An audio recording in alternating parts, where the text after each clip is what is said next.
My husband looked at me and he was like, honey, you need to swallow your pride and we're gonna get you in the car and we're gonna go to the hospital. Out of the car, we walk in. I can barely walk. We get to the front desk. I can barely speak. I'm in so much pain. He immediately took me back, immediately got me into a bed and gave me some pain medications, thank God. I have to tell the doctor my entire history of this pregnancy from start to finish. Every blood draw, every scan. He's asking me so many questions and I am literally crouched down like this with my head to the bed, answering his questions, breathing through the pain, and then sometimes even having to be like, hold on just a second.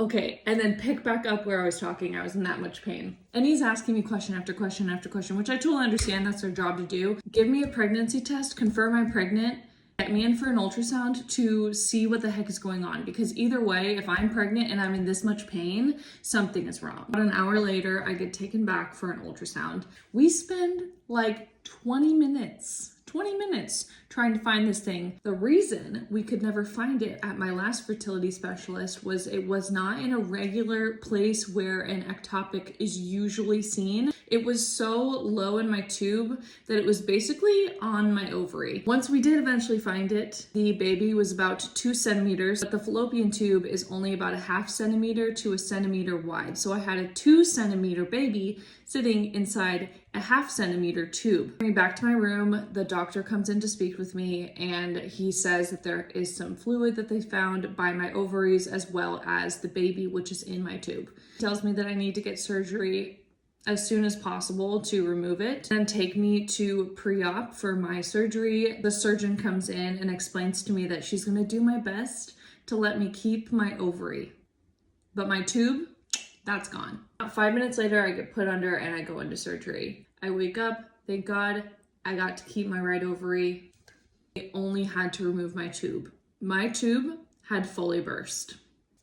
If I had waited any longer, I could have been unalive right now. I am so thankful that I was in good hands with good doctors, took care of everything in such an efficient manner. Ended up getting sent home that day. I didn't even have to be admitted. I was like, I want to go home and lay in my own bed. And then the recovery process started. This was my first ever pregnancy and I lost my tube. I laugh now and it's not funny.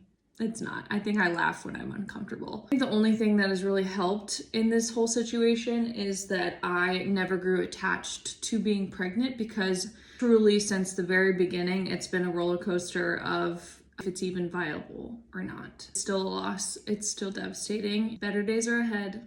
I'm recovering. I can finally walk. I can finally sit up. That's how we got here. I can't believe it.